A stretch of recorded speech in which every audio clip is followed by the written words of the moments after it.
Good evening. And it's strange doing two videos on James Bond in two successive evenings. Of course, last night Malcolm Mann and I did a live stream discussion of the James Bond film The Spy Who Loved Me, which is a favourite of mine. And but of course, today the news has come that Amazon has bought MGM for, I forgot the exact figure, but a humongous amount of money, as you would expect. Now, for those of you who read the little bio on my Twitter page and everything else, I live in Hertfordshire. And the film The World's End, one of the best British films in the last 10 years, was filmed partly at Welwyn Garden City and partly in Letchworth. And sometimes when you're in those places, it just feel, having seen the film, like you've walked onto a film set. It was even stranger watching it in the cinema. But I'm saying that because, of course, we do value our film industry, we value our British film industry, but we also value particularly the James Bond films, because they are, aside from the great entertainment that they have done so much for the British film industry.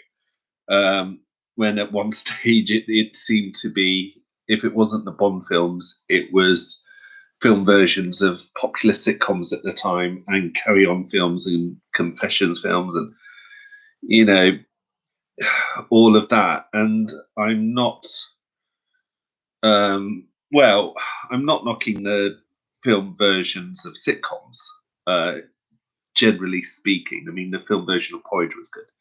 But I think that gives you an idea. Oh, and Dad's Army.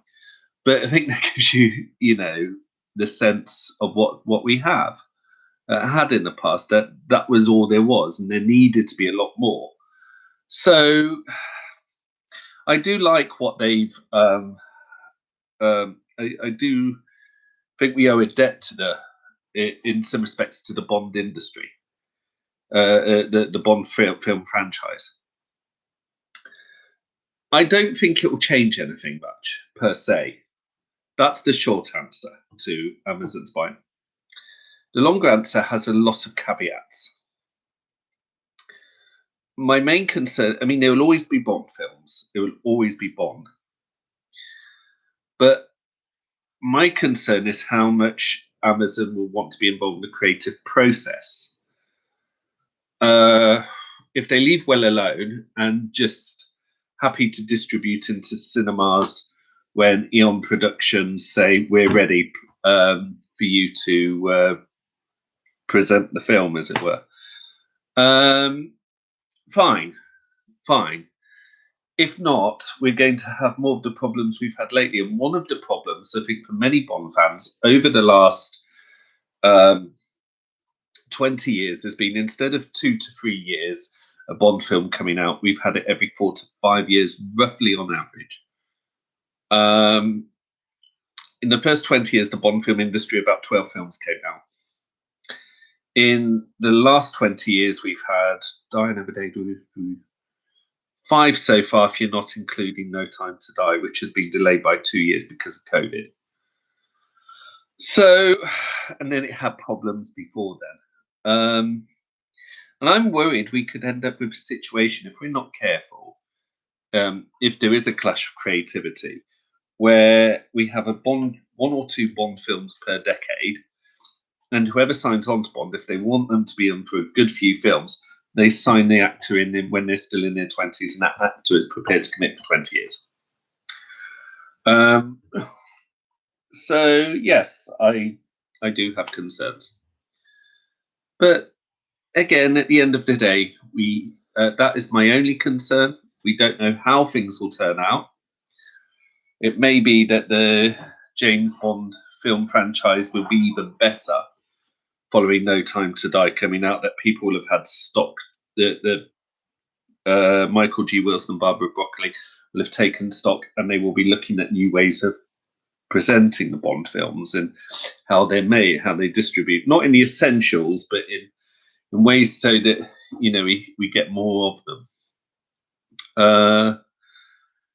But we are, I think, more than at any other time, in the history of the franchise in uncharted territory. But it could have been worse. I mean, I think it was worse between, some of the problems that they had between License to Kill and GoldenEye. That was a very long wait. And that felt more of a long wait than at any other time. So I do think, it has been, we've been in worse scrapes. But yes, we'll see. But as that says at the end of Bond films, James Bond will return, and I'm sure he'll return after No Time to Die. And I hope, I look forward to seeing the new Bond film. And yes, I hope you have a good week and a good weekend. God bless you. Cheers. Bye.